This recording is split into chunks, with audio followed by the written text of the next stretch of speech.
Hoy estamos otra vez en el Seminario Menor de Ourense y hemos venido a hablar de la infancia de Jesús, de la Navidad. Si os pregunto a vosotros por la Navidad, pues muy probablemente me diréis que es ese periodo en el que tenemos vacaciones, en el que tenemos la salida de fin de año y como mucho pues me podréis hablar de los Reyes Magos, de los polvorones, de los villancicos y de los peces en el río. Hoy el equipo de formadores del Seminario Menor de Ourense nos van a echar una mano para poder entender cuáles son los pocos datos que tenemos sobre la infancia de Jesús.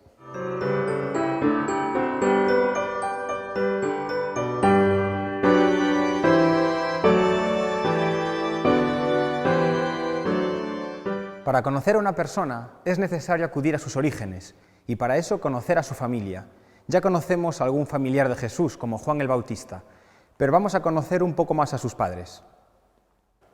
En el mes sexto, el ángel Gabriel fue enviado por Dios a una ciudad de Galilea llamada Nazaret, a una virgen desposada con un hombre llamado José, de la casa de David. El nombre de la virgen era María. Hablamos hoy de uno de esos personajes más importantes en toda la historia de la humanidad, María, la madre de Jesús. Buscar el significado, el origen del nombre de María no es fácil.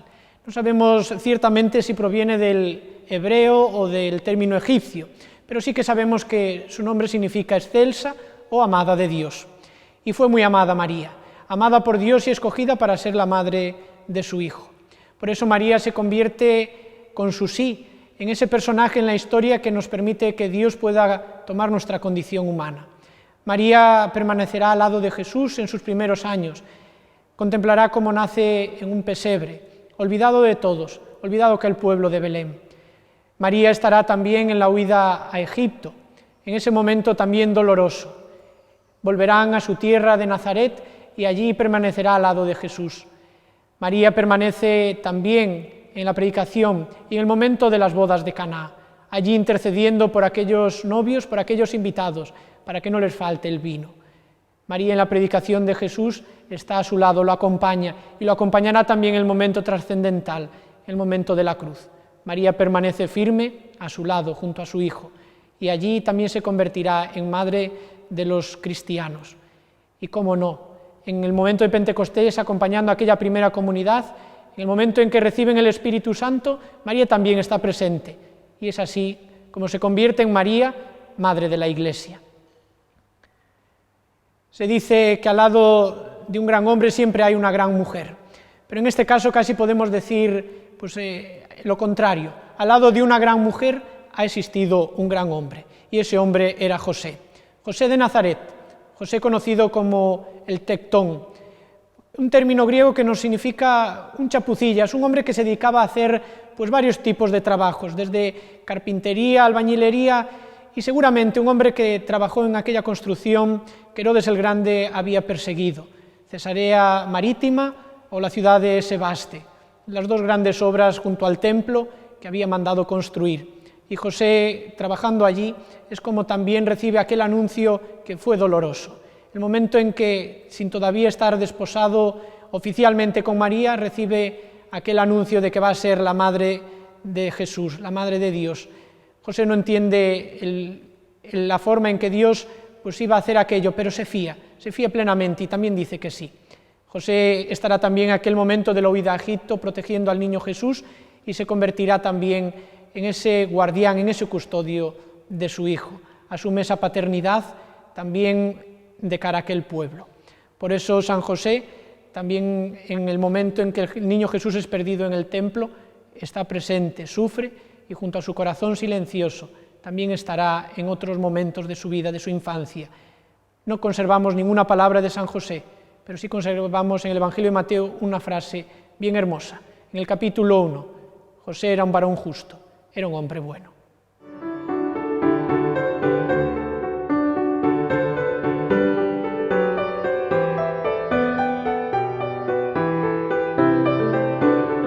Aunque no pertenece propiamente a la infancia de Jesús, hay un acontecimiento sin el que no podemos entender nada, es la Anunciación. Fijaos que es de las obras de arte más representadas. Vamos a ver por qué. Seguro que estabais viendo la última noticia en Facebook, Instagram o Twitter, también yo hace un momentito. ¿Qué importancia tiene las noticias en nuestro mundo y además, fijaos qué caducas son, que en unas horas nos olvidamos. Os voy a hablar de una noticia que no tiene fecha de caducidad. La Anunciación, la buena noticia que ha cambiado la historia para siempre. La Anunciación del ángel a María de una misión para la cual había sido elegida por Dios, ser madre de Dios hecho hombre, Jesucristo. Y ya veis que desde ese momento del sí de María, de que María acepta el proyecto que Dios había soñado para ella, cambia el curso de la historia para siempre. Marca un antes y un después. Y tiene repercusiones no solo para los creyentes, sino para los no creyentes. Ha cambiado el curso de la historia, ha cambiado el curso de la cultura, ha cambiado el curso de la religión, ha cambiado el curso de la filosofía, ha cambiado incluso el curso del pensamiento ético y político. Por el sí de una mujer. Podemos decir que hoy que tanto se habla del feminismo, qué curioso, ¿no? Que Dios apostó y se hizo depender de la respuesta de una mujer cuando en aquel momento casi no contaba para nada o para muy poco para su proyecto. El proyecto de Dios dependiendo del sí de una mujer. Aparece este pasaje solo en un evangelio, San Lucas, capítulo 1, de los versículos 26 al 28.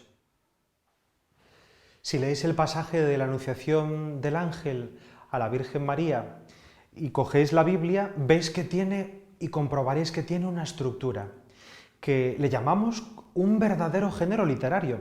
En la Sagrada Escritura, en la Biblia, hay muchos. Este se llama género literario del anuncio o de la anunciación de un nacimiento.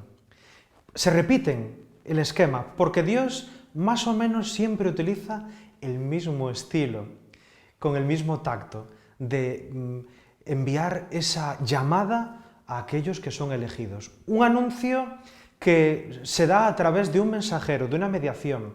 Además, si leéis el texto, le llama por el nombre a María y le dice que es llena de gracia, es decir, que tiene unas cualidades oportunas por las que Dios se ha fijado. María se siente incapaz, no es que dude, porque era una mujer de profundísima fe, de profundísima confianza en Dios.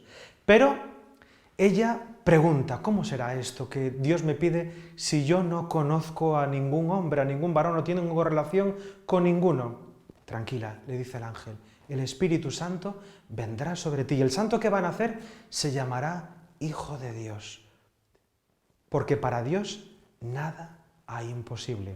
Yo os invito también a que nosotros, vosotros, los alumnos de religión, que tenemos que tomar la Biblia y este tema desde la perspectiva de la fe, aprendamos de este pasaje a dar respuestas cortas, concretas y sencillas, que si se responden a tiempo y acertadamente, al estilo de la respuesta del sí, del hágase de María, pueden cambiar también el curso para bien de la historia de tantos hombres y mujeres.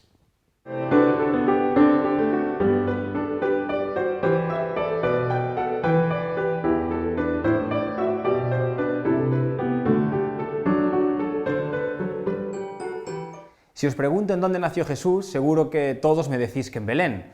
Es normal, estamos acostumbrados a montar el portal de Belén, a cantar villancicos, incluso algún evangelista nos lo dice así. Pero sin embargo, algunos le llaman Jesús de Nazaret. Vamos a ver por qué. Cuando en clase os pregunto que dónde nació Jesús, vuestra respuesta general suele ser que nació en Belén. Siempre hay alguno que me dice que nació en Roma o en Jerusalén, pero bueno, lo normal es que me digáis que nació en Belén. ¿Por qué? Pues porque toda nuestra tradición navideña nos dice que Jesús nació en Belén. Montamos el Belén. En los villancicos se habla del Belén. ¿Y por qué? Porque el evangelista Lucas nos dice que José y María, que eran de Nazaret, se fueron a Belén para inscribirse en un censo que había estipulado la autoridad romana. Sin embargo, por otro lado, los historiadores a día de hoy, la gran mayoría de ellos nos dicen que Jesús, al que correctamente llamaban Jesús de Nazaret, no habría nacido en Belén, sino que muy probablemente naciera en Nazaret. Sus padres eran de allí y a él le llamaban así, Jesús de Nazaret. ¿Por qué entonces la insistencia del evangelista Lucas en que Jesús naciera en Belén? ¿O por qué pasa nuestra tradición que Jesús haya nacido en Belén? Mirad, como bien sabéis, que ya estudiasteis algo sobre los evangelios, cada uno de los evangelios tiene sus destinatarios. Pues bien, el evangelista que escribe para los judíos necesita demostrarle a los oyentes de ese evangelio que el Mesías que acaba de nacer, Jesús, es el verdadero Mesías que anunciaban las profecías. Y había una profecía del Antiguo Testamento que decía que el Mesías tendría que nacer en Belén. Y es por ello que el evangelista Lucas hace coincidir ese nacimiento de Jesús en Belén, así como por casualidad, aunque realmente su familia fuera de Nazaret y muy probablemente él también naciera en Nazaret.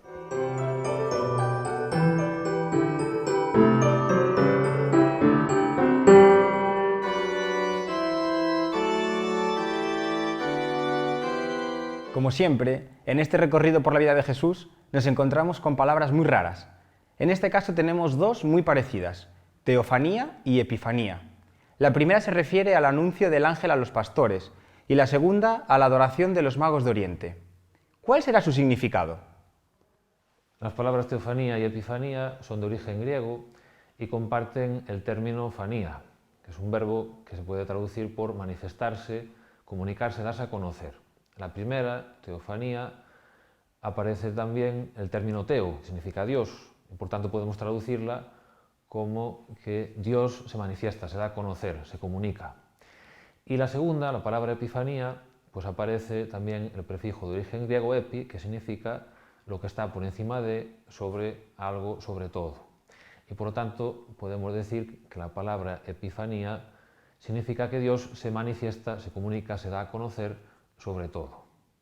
Así, la palabra teofanía, la realidad de la teofanía nos viene a decir que Dios se manifiesta al pueblo elegido, al pueblo de Israel. Este pueblo que está representado por las figuras de los pastores. Por lo tanto, la palabra teofanía hace referencia a la realidad de que Dios se manifiesta a su pueblo elegido, al pueblo de Israel, representado en la figura de aquellos pastores que recibieron el anuncio del ángel y que fueron a adorar al Mesías, al niño Jesús, nacido en Belén. Y la palabra epifanía hace referencia al hecho de que Dios se manifiesta como el Dios de todos los pueblos, de todas las culturas, de todas las razas y de todas las religiones, representado en las figuras de aquellos magos de Oriente, pues que vinieron de tierras lejanas a adorar al niño Jesús en Belén. Los dos términos, tanto teofanía como epifanía, nos recuerdan algo muy importante, y es que Dios es alguien cercano, es alguien que se nos manifiesta, no es algo, es alguien que quiere entrar en relación con nosotros, que se nos comunica. Dios es alguien que quiere compartir su vida con nosotros para así poder darnos la posibilidad de que nosotros compartamos nuestra vida con Él. Además, esto nos da a entender pues, que Dios nos comprende, nos conoce. ¿Por qué? Pues porque se ha hecho uno de nosotros. Pues ha nacido en una familia, ha aprendido un oficio, ha tenido pues, que rezar, que estudiar, obedecer a unos padres, ayudarlos, establecer relaciones de amistad y de cariño pues, con sus familiares, con sus amigos, con sus vecinos. Estas dos realidades, la teofanía y la epifanía, pues, nos vienen a recordar que Dios no nos habla desde fuera, sino que ha venido a hacerse compañero de viaje nuestro, ha venido a salvarnos desde dentro, ha venido a correr con nosotros la carrera de nuestra vida. Recuerdo que cuando estudiaba en la antigua EGB, hubo un año en el que el profesor de educación física pues, se lesionó, estuvo más de la mitad del curso sin poder venir a clase. Y lo sustituyó pues, otro profesor y bueno, él era muy bueno, pero claro, de educación física pues, sabía lo justo, hacía lo que podía y nos mandaba a hacer las cosas, pero él no las hacía. Pues, estaba allí desde fuera. Entonces, cuando sucedía eso, pues yo muchas veces pensaba, si vinieras a correr con nosotros, si vinieras a hacer esto con nosotros, pues sabrías lo que es bueno y a lo mejor pues, no nos mandamos a hacer tantas cosas. Bueno, pues a Dios no le podemos echar esto en cara, no le podemos decir pues, que nos habla desde fuera o que no nos entiende, porque Él ha venido a correr con nosotros pues, la carrera de nuestra vida, ha venido a acompañarnos. Y estos términos, teofanía y epifanía, nos recuerdan pues, que Dios ha venido a manifestarse a nosotros y desde nosotros a todos los pueblos, ha venido a compartir nuestra vida para que nosotros también podamos tener la posibilidad de compartir su vida.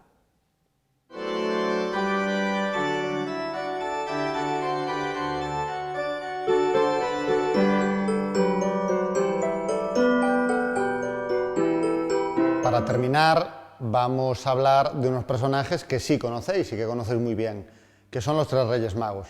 Pero los estudiosos nos dicen que ni eran tres, ni eran reyes, ni eran magos. Vamos a ver qué podemos saber sobre ellos. Aprovechamos ya también para agradecerle a los formadores del Seminario Menor que hayan querido ayudarnos a entender un poquillo más sobre la vida de Jesús.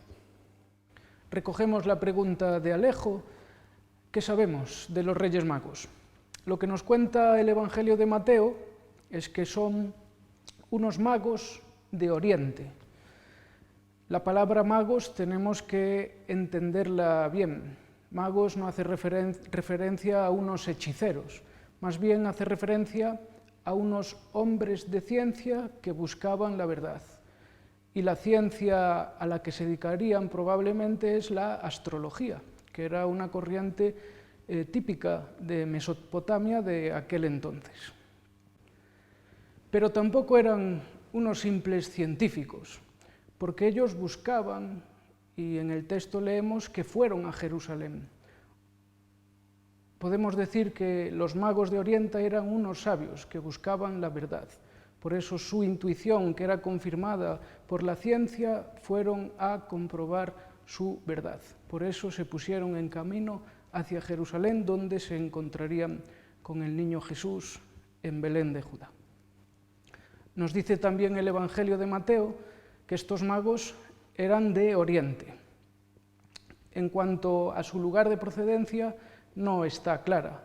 Se habla de Persia, pero también Benedicto XVI, en su libro La infancia de Jesús, deja una hipótesis abierta y nos dice que estos reyes podrían ser de la península ibérica, del sur de la península ibérica, que era lo que se correspondía con el reino de Tarsis, que también se hace referencia a este imperio en la Biblia. En cuanto al número 3, como veis, en el Evangelio de Mateo tampoco nos dice que fuesen 3. Sin embargo, el Papa León el Magno, en el siglo V, da por hecho que son 3. Y desde entonces se conocen como los 3 Reyes Magos.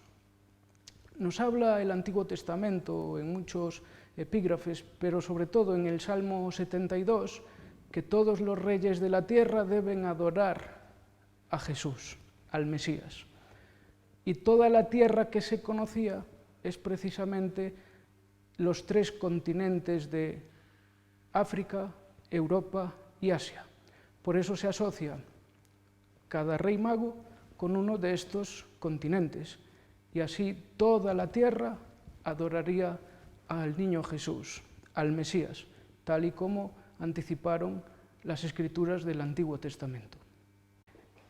En cuanto a los nombres de estos 3 reyes magos, no aparecen hasta el siglo VI. Uno de los evangelios apócrifos, el Evangelio armenio de la infancia, habla de estos 3 nombres en concreto. Y estos 3 nombres también aparecen en un mosaico del siglo VI por encima de 3 personajes que representan la historia de la adoración de los magos al niño Jesús. Termina este relato de la adoración de los magos con el ofrecimiento que le hacen al niño de oro, incienso y mirra. Todos estos elementos tienen un significado. El oro hace referencia a la realeza, porque era signo de poder. Entonces los magos están reconociendo en Jesús al Rey de los Reyes. El incienso se ofrecía a los dioses. Por eso los magos también reconocen que en aquel niño está presente Dios. Y la mirra era un elemento que se utilizaba en el momento de la muerte para embalsamar los cadáveres. Por eso también anticipaban que el destino de aquel niño iba a ser trágico, como sabemos que así sucedió en la crucifixión. Estos son los datos que tenemos de los Reyes Magos, pero tenemos que leer la Biblia como un libro vivo que nos ayudará a nosotros a tomar buenas decisiones en la vida. Vosotros estáis terminando segundo de bachillerato y vais a tener que tomar una decisión, que es qué voy a hacer con mi vida el resto de mis años. Los magos nos enseñan a buscar la verdad, buscar nuestra verdad. Ellos miraban al cielo y allí en aquel universo descubrieron signos para encontrar la verdad. Vosotros y yo tenemos que mirar al universo de nuestro interior y ahí es donde vamos a encontrar los signos para encontrar nuestra verdad.